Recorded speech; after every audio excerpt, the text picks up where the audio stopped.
Si vous voulez partir un projet d'IA, s'il n'y a pas de data, il n'y en a pas d'IA. L'agent va vous y répondre, le LLM va vous répondre, mais à côté de la coche complètement parce que la source n'est pas bonne. Donc, avant de parler de l'IA, parlons de sa fondation, la donnée ou les données fiables. Si vous n'avez pas de données fiables, ça va être garbage in, garbage out. Ce que vous allez avoir, c'est le mérite de la qualité de vos données. Donc, on commence avec cette fondation avant même de penser à l'IA. Oui, tu peux utiliser ton IA sur le côté avec ChatGPT, Grok ou les autres pour demander des questions, jaser, mais si tu veux l'utiliser pour optimiser ton entreprise, assure-toi que tes données sont propres, que tu as une belle source de vérité, que les choses sont unifiées, les métadonnées sont claires, l'accès est maîtrisé, la traçabilité est là. Donc, tu vas avoir des données fiables et tu auras des réponses d'un agent fiable. Point à la ligne.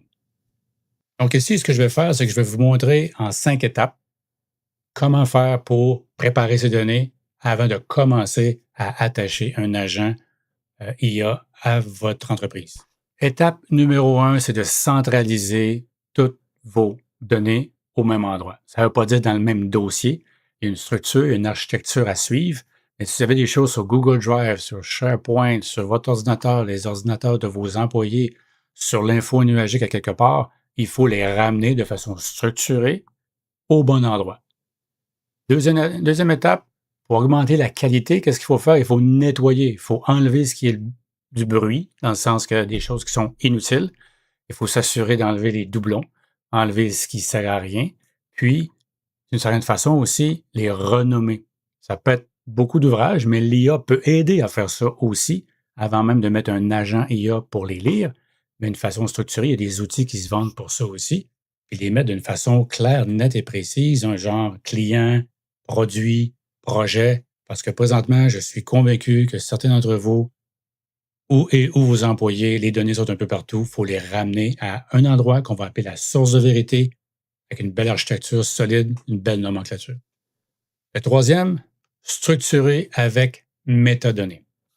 Bon, encore une fois, je suis pas mal certain que vous avez 6 profondeurs de dossiers avec dossier rapport final version 1, version 2, rapport final version 2, final, donné à, hein, ça finit plus. Donc, pas une bonne nomenclature, mais pas de métadonnées. Si vous utilisez un outil comme SharePoint, Google Drive ne l'a pas, mais il y a d'autres outils qui l'ont aussi, c'est d'avoir des métadonnées. Ça veut dire que chaque fichier, le même dossier, ont des catégories, donc pour l'année, le mois, le type de dépenses. Disons, on nous parle au niveau de la comptabilité. Mais cette façon-là, c'est beaucoup plus facile pour l'agent et vos employés pour se retrouver et voir comment les choses sont bien structurées pour ne pas perdre du temps, autant pour les employés que pour l'agent, puis s'assurer que lorsque l'agent IA fera des recherches, il saura exactement comment catégoriser.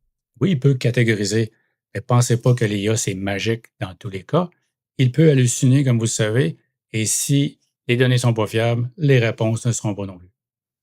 Quatrième point ou étape, c'est les accès et la gouvernance.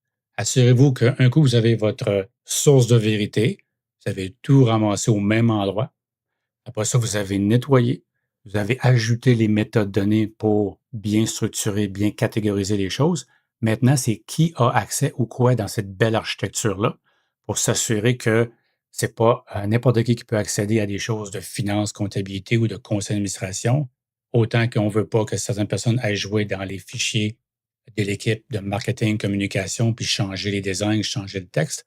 Donc, toutes ces choses-là doivent avoir une bonne gouvernance au niveau des accès, ça soit clair, aussi pour la cybersécurité.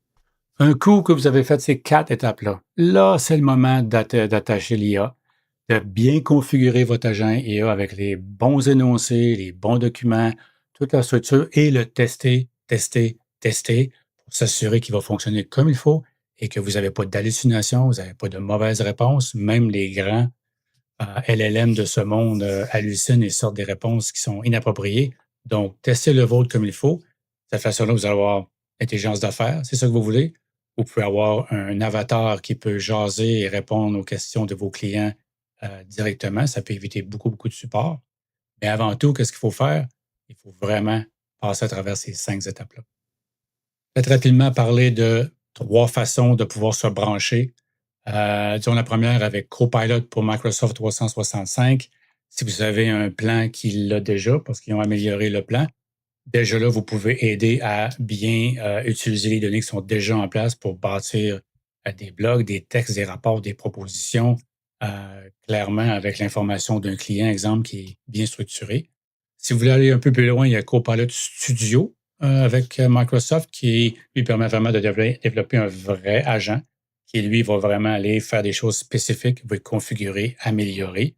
Au lieu d'être personnel, il peut être répandu à travers l'organisation.